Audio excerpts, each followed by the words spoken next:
आजपर्यंत ना पावसाळ्यातली ट्रिप मी फक्त रीलवरतीच बघायचे. दरवर्षी सगळ्यांचे स्टेटस स्टोरी बघून मला खूप जास्त वाईट वाटायचं की सगळे पावसात फिरायला जातात आणि मीच एकटे घरी बसून सगळ्यांच्या स्टोरी स्टेटस बघते.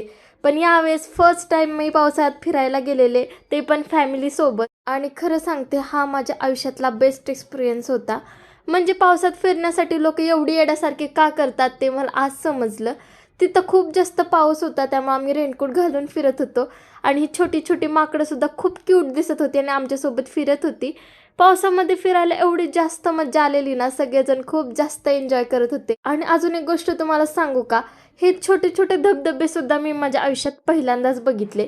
आणि हे सगळं बघून झाल्यानंतर ना आम्ही धरण बघायला गेलेलो. धरणसुद्धा मी माझ्या आयुष्यात पहिल्यांदाच बघितलेलं. त्यानंतर आम्ही धरणाच्या खाली उतरलो, तिथं छानपैकी फोटो वगैरे काढले, तिथं टाइम स्पेंड केला आणि नंतर आम्ही वरती आमच्या गाड्यांकडे जायला निघालो. खरं तर ना आजचा दिवस कसा गेला ते सुद्धा समजलं नाही. घरी येताना अजिबात घरी येऊ वाटत नव्हतं, कारण का मन त्या निसर्गात त्या ढगांमध्ये एवढं जास्त रमून गेलेलं ना की कसा दिवस गेला ते सुद्धा समजलं नाही. तुम्ही सुद्धा या पावसाळ्यात फिरायला गेला नसेल ना, तर तुम्ही पण नक्की जावा.